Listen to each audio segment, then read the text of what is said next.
One of the most fun things in baseball is talking trades. And that means one of the most fun people to talk about is AJ Preller. There's never been an executive quite like him. The Padres general manager is MLB's busiest barterer.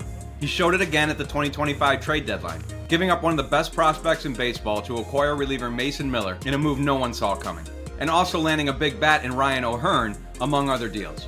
Preller has never been afraid to inquire about some of the game's biggest stars. He's not afraid to move some of his best prospects.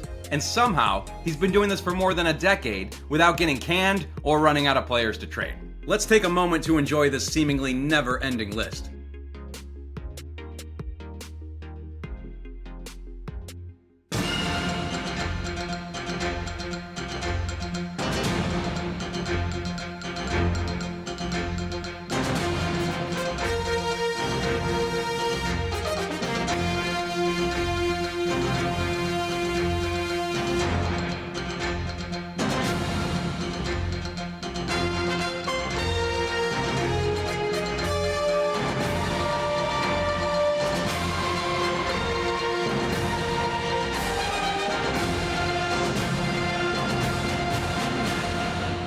Okay, back to Preller.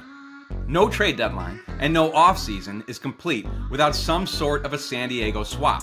For Preller, players are hot potatoes transported from one hand to the next. In his first 11 years in his position with the Padres, Preller has made 132 trades involving 373 players. He's traded for Craig Kimbrell and traded away Craig Kimbrell. He's seen Juan Soto come and Juan Soto go. He's traded for both brothers Upton. He's hauled in two different pitchers named Hill. He once made a single trade for multiple guys named Austin, only to turn around and trade away a different guy named Austin that same season. He's traded away two different players with the last name Head, but also brought in Chase Head Lee. He's made 4 trades, including reliever Enyel De Los Santos, acquiring him twice and dealing him twice. He's never traded any of his neighbors that we know of, but he did deal away a prospect named Neighbors. We doubt AJ Preller would trade his own mother, but then again, what are you offering for her? Preller has turned Petco Park into the AJ Interchange, the nexus of MLB's transactional network. None of this is to suggest that Preller is alone in MLB past or present in his love for negotiating. The sport's history is filled with GMs who weren't afraid to pull the trade trigger. You've probably heard of Branch Rickey, who is in the Hall of Fame because he was a successful innovator who shattered the sport's color barrier with the signing of Jackie Robinson. But Rickey also had a penchant for dealing players a year early instead of a year late. A guy named Frank Lane made so many transactions while working as GM for several teams from 1948 to 1972 that he had nicknames like Frantic Frank, Trader Lane, and the Wheeler Dealer. The likes of John Sherholtz, Pat Gillick, and Dave Dombrowski helped build their legacies with significant swaps. Theo Epstein wouldn't have broken the curse in Boston without controversially trading away his starting shortstop in Nomar Garciaparra, or on the north side of Chicago without making a midseason move for Aroldis Chapman. Then there's Kevin Towers, one of Preller's predecessors in the Padres post. He was so down to deal that he was given the nickname the Gunslinger, and even posed in cowboy gear for the team's 2000 media guide cover. Preller also has peers like Jerry Dipoto and Alex Anthopoulos who have orchestrated many moves. But this is an era in which prospect lists turn players into household names before they even reach the big leagues, and front offices protect them like gold. When you account for that, there really is no exec in history who can match the zeal for deals possessed by Preller. Now with that eagerness comes the good and the bad. You could almost build a lineup out of guys who became first-time All-Stars after Preller dealt them. Guys like Max Fried, James Wood, Brent Rooker, and Trey Turner. You could criticize Preller for the blockbusters that went bust, or for not getting the Padres to the World Series in any of his first 10 full seasons on the job. But then again, look at what the Padres were before Preller came aboard, and look at the relevance they have achieved in the time since. Preller has made the Padres a pretty persistent pest, even in a daunting division dominated by the rich in resources Dodgers. And for baseball fans thirsty for transactions, especially in the summer swap season, Preller's presence has been a gift of entertainment and intrigue. His fryers are always frying up something tasty. Preller grew up on Long Island and attended Walt Whitman High School. Before he could contain multitudes of trades, he attended Cornell, where he was fraternity brothers with eventual Rangers general manager John Daniels. In 2004, Daniels hired Preller as Texas's Director of International and Professional Scouting. And over the course of the next 10 years, Preller developed a reputation for his extensive international scouting, especially in Latin America. The Padres picked Preller as their new general manager in August of 2014, and he promised to be, quote, cutting edge, next wave, ahead of the curve. And just the last point, in wrapping, I really want the organization, want our staff to start thinking about being cutting edge. I look forward to the Padres being that type of group, being next wave, being ahead of the curve. Obviously, what wins in baseball, what plays in baseball, my guess is it's nothing really different than what's played for the last 80 years, 90 years. It's really nothing different than what wins in the DSL level as to what wins in the big league level. But obviously, it's a ton of competition. Usually when you get an idea or you get a thought that works, within a year, 10 other teams are copying that thought or doing the same thing. And that's where you constantly have to, hit on ideas that hopefully give you a competitive advantage. And then when the competition catches up, hopefully hit on the next idea to take us to where we need to get to. The Padres were not only a non-factor in 2014, they hadn't even reached the playoffs since 2006, and they hadn't advanced past the division series round since 1998.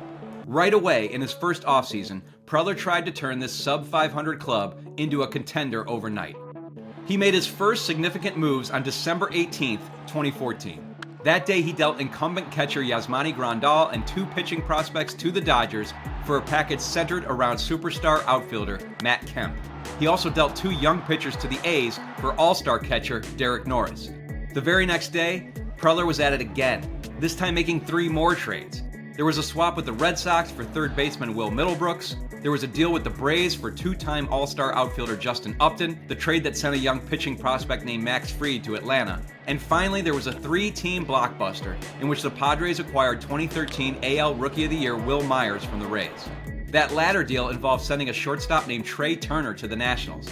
But because he had only been drafted by the Padres in the first round the previous June, Turner wasn't even eligible to report to the Nationals organization until the following June. That was an early clue that maybe this Preller guy wasn't going to be so protective of his prospects. And Preller wasn't done. By the time spring training arrived, he had made several other trades and signings, most notably a mammoth 4-year free agent deal with starter James Shields. Then, just prior to opening day, the Padres pulled off a stunning trade in which they landed Braves closer Craig Kimbrell and another Upton brother in Melvin Jr. Because of this whirlwind of activity, AJ Preller was no longer known as AJ Preller. He took on a new identity bestowed upon him by Kemp. All the trades. This is unbelievable. I was referring to him right now as a rock star. He's a GM rock star right now, man. He's doing moving in and out and doing so many things right now that, I've done a couple interviews these past couple days, and every day is something different. And adding Justin and Will and Bud to the organization is big. These guys got a lot of power, and that's something that this team has needed. And we're gonna score a lot of runs, and we're gonna do what we need to do to win ball games. So I'm excited about that. Unfortunately, the rock show turned out to be off-key. The Padres in 2015 actually won 3 fewer games than they had the year before, and their troubles continued in 2016. But in agony, Preller found opportunity. Mid-season in 16, he made a rare trade in which he added a big prospect instead of trading one away, moving Shields to the White Sox in a trade that brought San Diego a young shortstop prospect named Fernando Tatis Jr. Tatis would blossom into a centerpiece of a Padres team that by 2020 was ready to fire up the trade machine once again. At the trade deadline in that shortened 2020 season, Preller swung a dynamic 9-player deal with Cleveland, in which he gave up multiple big league pieces and prospects in order to add starter Mike Clevenger to his rotation. It was his first, and obviously far from last, go-for-it in-season move. And though Clevenger wound up getting hurt in the playoffs and was left off the roster for the NLDS, the fact that the Padres went that far only whet his appetite for more deals. The following offseason, he made 3 swaps for 3 starters: Blake Snell, Yu Darvish, and Joe Musgrove, all of whom would be focal points for the rotation for years to come, with Snell winning the NL Cy Young in 2023. When the 2021 Padres floundered in September and missed the playoffs, Preller doubled down, making a high-profile trade for Sean Manaea just prior to the 2022 season. And though the Padres were far back of the Dodgers at the deadline that season, the expanded postseason format enticed Preller to get really bold. First, he traded for Uber Brewers closer Josh Hader. Then he went all in for generational offensive talent Juan Soto. On this historic trade deadline day, we've seen guys get traded before. But man, we've never seen a 23-year-old superstar with so much ahead of him in his terrific career, who's accomplished so much already, get shipped to a team that already has a couple superstars. Juan Soto's trade is the headline, and it's going to be the headline when the 6 p.m. deadline passes. We'll be diving in this all day long. That was the week that took AJ Preller's reputation for aggression to a new level. It also took the Padres to a new level as they finally reached the NLCS for the first time in a generation before falling flat against the Phillies, an unpleasant ending in a World Series or bust backdrop. The 2023 Padres were a bust of a different sort, never truly getting on track despite their obvious array of talent.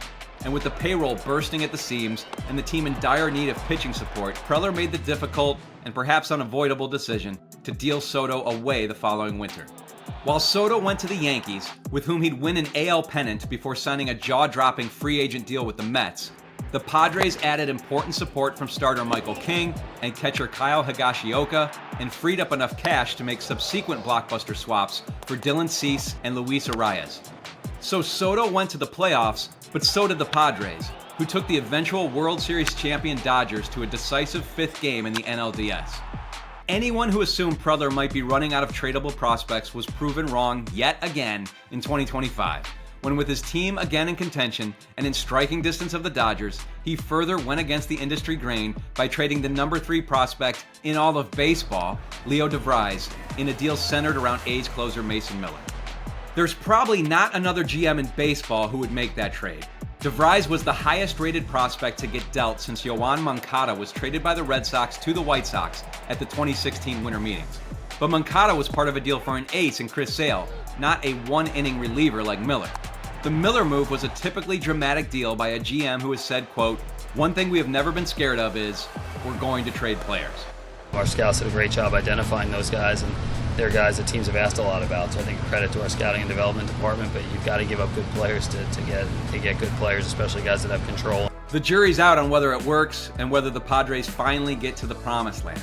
But the man who is perpetually traded as if it's his last year on the job has wound up keeping his job a long time and made plenty of amazing acquisitions along the way. Baseball has had its wheelers, its dealers, its gunslingers, but it's never had anyone like AJ Preller.